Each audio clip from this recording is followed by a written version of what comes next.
It's 12:33. So why are there no seatbelts on trains? And we have had echoes of it today as well, actually. How to be right and the all gone wrong was where Ray told us the story of what happened when he put his laptop away. A couple of things have popped up today that have brought that book back into my mind, and there is James. Thank you.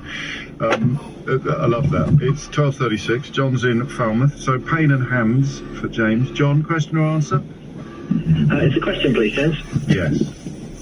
Okay, you may remember in primary school during assemblies in the morning, whoever was hosting the assembly would say, "Good morning, children," and the children respond by saying, "Good morning, Mr. O'Brien," in this weird kind of melody. And I'm wondering why they do that. Where did that come from? Why do people across the country in primary schools sing good morning back like that? I think if everyone did it, let's do it now, okay? We'll say good morning, Mr. Keith, but we won't do it in a sing-song way. All right, on three. 1, 2, 3. Good morning, Mr. Keith. Good morning, Mr. Keith. See, that's an absolute mess. Isn't it? We got finished and you hadn't even started. So whereas if we do it in, let's do it now. Let's do it in a sing-song way. Ready? 1, 2, 3. Good morning, Mr. Keith. And there we are, bang on, absolutely perfect. Thank you very much. Synchronicity. That's the answer, synchronicity. Okay. Round of applause. I know you're not pleased, but I don't care. That's because I'm a maverick. Thank you, John. And we can add to that if you want the headmaster's greeting. Good morning, Mr. Matt's in Middlesbrough. Matt, question or answer? Question, James. Carry on. I'm just curious as to why we don't sneeze when we're asleep.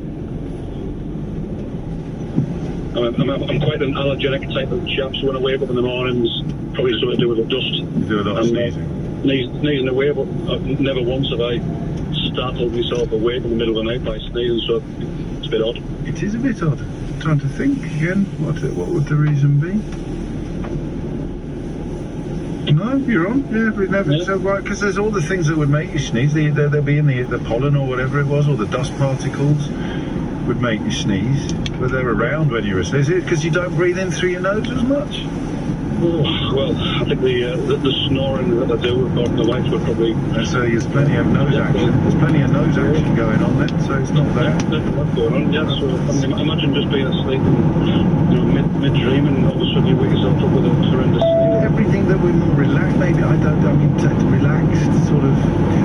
When you don't cough in your sleep either, do you? It's not just sneezing. There's lots of things you don't do in your sleep that you do. I think the coughing thing. I think my wife does cough in her sleep. Oh, does she really? Yeah. All right. Why don't we sneeze in our sleep? I shall do my best to get you an answer to that, man. I like it. Thank you. Thank you. So sneezing in your sleep. Good morning, Mr. James. Pain when you push something, when you touch, so you've hurt yourself and you grab it and it hurts a bit less. Seatbelts on trains and buses and 12 jurors. Gina's in Exeter. Gina, question or answer? I have an answer for you. Carry on. You wanted to know why 12 members. I most certainly did. I did indeed. Okay, well, I think I can help you. It comes back from the Crusader era. The Knights Templar picked it up over from the Middle East. And that derives from Sharia, which means 12-member jury. It's called Islamic Lafif. And Lafif translates to be 12. Oh. And that, in turn, comes from the pre-Islamic practice of Bedouin consensus within a tribe. So in the desert, they would have a consensus before electing, let's say, a leader or a warrior or a commander, and they had to have the wise men sit down, and they had to have at least 12. I've got a problem with this. Well, I do have sources for you, so that's okay. Well, crikey, all right. Maybe I should think about it. It's the origin, in Islamic origins of common law. I've got no problem with that. It's the Crusades that I'm questioning, because that would be very, very late 11th century, wouldn't it? You're talking about the 1090s. Right, but I'm not in law.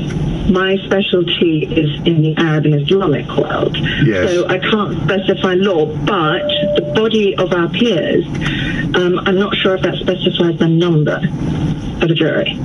Right. So I'm talking about the formulation. No, I understand, and I think I'm nitpicking because I know that it came in while William the Conqueror was still on the throne, so that is 30 years earlier than the sort of Crusades are. So right, it may well have come from the Middle East, but not via the Crusades. Well, when did we formulate 12? I don't know that. So I can answer 12. You can. And Latif. But prior to... Don't tell the Daily Mail that trial by jury has Islamic roots, because they will be campaigning to abolish it by tea time. Well, but that means that they would have to also sort of abolish numbers in the binary system. Well, give them a chance. Give them an inch. They'll take. What about that? Are we sure it has nothing to do with Danelaw? Danelaw popped up a bit in my. Well, are you asking about 12? Yes, or 12. Are you asking not about, juries. Yeah, 12. Well, if we're going to go 12, you want the Arabic Latif. Okay. And that body of 12. You're on? No? Around qualifications? I'll tell you what, I will tweet the source for you. Thank you. And what are your qualifications? I have a PhD in Arab and Islamic Studies. There you go. Beautifully done. And a round of applause to go alongside it. Thank you, Gina. Very nicely done. Everybody keep that under your hat, all right? Don't let them know that the trial by jury has Islamic roots, because it'll be, crikey, could you imagine what will happen? 12:43 is the time. John's in Nottingham. John, question or answer? Hello, James. I've got a question. Hello, John. In multi-cat households, do the cats talk to one another, James? They don't talk. Do you mean communicate?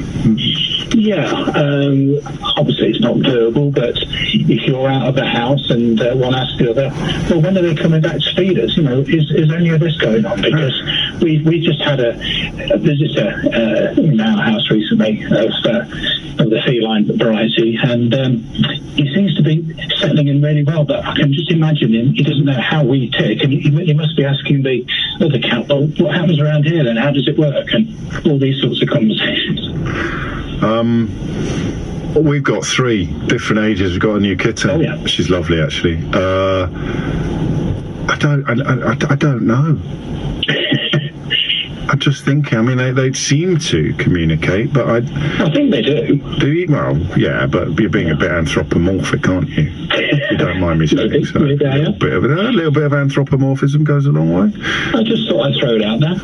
Yeah, I know that you've got a doctor dog. I don't know whether you've got a doctor cat on the end of the line somewhere. Right. We shall find out. Do cats communicate with each other? They must have some forms of communication. I'd have thought so. Yeah. All right, you're on. Yeah, cats and communication. Thank you, John. Lovely stuff. 12:45 is the time. You're listening to James O'Brien on LBC. We've got cats sneezing, classes talking to teachers, pain and hands, and seatbelts on trains and buses. We've got a lot of work to do if we're going to cross them all off. I'll just put my teeth in and try again. Coming up at 1 on LBC, Sheila Fogarty. Interest rates go up again. Inflation is cited as the biggest problem for our economy. What about your real life? Sheila Fogarty on LBC. Hello there, it's the Hairy Bikers here, and we are here to help you. Yes, you listeners, to get more from your food. We are indeed more character, more delight, and more flavour. Yeah, and we know a proper tasty way to do it. With Knorr, of course, the nation's favourite stock. That's right, so whether it's a chicken, or chickpea comforting curry, or a hearty beef or bean chilli for dinner tonight, just be sure you give it more with Knorr. To verify, call 0800 731 1411. If you get breathless easily, if you're feeling exhausted, maybe have swollen ankles, it might be a symptom of heart failure. So talk to your GP, who could help with the diagnosis, so it can be managed. Pumping Marvellous's Beat HF campaign and Fighting Failure from Novartis are working together to raise awareness of heart failure. Find out more at pumpingmarvellous.org. Sponsored and funded with editorial input by Novartis UK. On average, change jobs are every 5 minutes. That could be quite a few.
tickets at thelionking.co.uk. At Free Now, we're best known for our taxis, but actually we're the mobility super app with more ways to get around. Travelling around London has never been easier. So you can step on it with e-scooters, get motoring this afternoon with private hire cars, or live life in the cycle lane with e-bikes. And just like always, if you need a taxi, all you do is tap and go. Free Now, get there your way. Mystery Hour on LBC with James O'Brien. Call 0345 6060973. 12:49 is the time. Apologies for a brief break from Mystery Hour. Just for a couple more words on the Bank of England's activities this afternoon. You'll be aware of that raise in the base rate from 2.25% to 3%. Obviously very bad news for anybody on a variable rate mortgage or seeking to renegotiate a fixed one, but they did go further. They believe that the UK is already in recession and that it's likely to be the longest ever, so that would be from the middle of this year all the way through to the middle of 2024, at which point they expect growth to pick up only to an anemic rate, a very slim rate, about 0.75%. Robert Peston, who was of course an economics correspondent before he was a political correspondent, suggests that Jeremy Hunt's autumn statement on the 17th of November is likely to make things worse, given that it is widely expected to be contractionary. And he reminds us that we were supposed to be getting some sort of post-COVID bounce, but all sorts of warnings coming in from the Bank of England, not just the one about the recession, but the doubling of unemployment moving forward as well. So, there are massive issues at play here, right across the world. It would be very silly to try and draw this back to one single influence or one single factor, but it will always be true. However much people may desperately hope and pray that it isn't true, it will always be true that imposing economic sanctions on yourself, whether as the result of having a blancmange in government or of having a stupid referendum, imposing economic sanctions upon your own country will always be a very stupid thing to do. And the worse things get economically, the stupider the decision to impose economic sanctions upon your own country will become. But we're still at least one, possibly two more conservative leaders away from any of them being prepared to admit that publicly, and they remain in charge. 12:51 is the time. Shlomi is in Manchester. Shlomi, question or answer? Answer to the pain question. Oh, yes. So it doesn't actually take the pain away. You're just applying pressure to the area, which gives you proprioceptive feedback, which is a very nice feeling. And that makes you feel better about it. Why? Because it's just a nice feeling to the same area. But it's only a nice feeling when you're in pain. It's not a nice feeling when you're not in pain. No, it's a nice feeling when you're not in pain as well. So categorically, isn't it? I'm doing it now, sir. I am literally applying pressure to my solar plexus area, and I'm not getting any pleasure out of it at all. No, well, yeah, because you don't need that input, but like babies or people that suffer with their sensory systems do crave lots of input. So, yeah, we cuddle babies up, and people like that suffer with autism. Proprioceptive. Proprioceptive, yeah, it's one of your senses. Okay. And it's almost as if you've got a bad feeling and a good feeling in tandem, and therefore it feels less bad than it would have done if you didn't have the good feeling going along with it. But in an objective, you could measure pain, the level of pain would be the same with or without the pressure being applied. Yeah, so pain's not an actual thing, pain's something in your head, so they're both in your head. You sound like my LPE teacher. You sound like my LPE teacher now.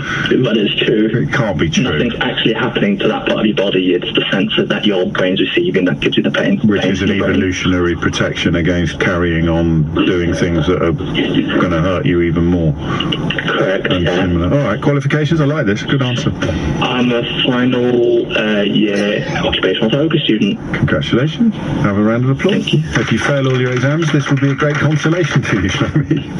Hope not to. No, of course you won't, mate. Of course you won't. Turn your radio off. Go and do some work. 12:53 is the time. Daniel's in Bournemouth. Daniel, question or answer? Question. Carry on. So on really old doors, so if you're going up to a clock tower and you go in like massive wooden door, maybe it's got those metal studs or like a Gothic door. The lock on it, if you think you're putting your key in, it's upside down to how we imagine it. So you've got the round bit is at the bottom and then the narrow bit is at the top. Why? How many doors have you researched to make this sweeping statement about old doors? Yeah, I thought you were going to ask me that. I was going to struggle. A friend of mine repairs a lot of clocks. He goes up a lot of old clock towers. It's literally his job. Really? And he takes photos of them. Yeah. He's based, a friend from Suffolk when I used to live there. Him and his dad used to do it together, and I think his dad before that. And he's just got photos of hundreds of old doors where he's gone up to these clock towers and taken bits of them. And he noticed it first. And I went, well, if you don't know the answer and you've seen these, your dad doesn't know the answer, then I don't really know the answer. So someone might do, but I thought the question I was probably do it. But and so that is the thing. I mean, it is it's not. I mean, it is multiple doors appearing to have old-fashioned keyholes, as in not Yales or anything like that. You'd imagine, but upside down. Oh, well, we wouldn't have been upside down then. We're doing them upside down now. Yeah. But why are they a different way round? Yeah, I don't know. Why they're a different way up. And the other one was going to ask when, but obviously they only have one question. But I guess they'll find when they change. No, I like it a lot. They shall try and find a shorter time, but we'll try and find out for you. Thank you, Daniel. Why are keyholes either upside down or the why they're different? Why are old keyholes a different way up from new keyholes? Thank you all. Alex is in Shepherd's Bush. Alex, question or answer?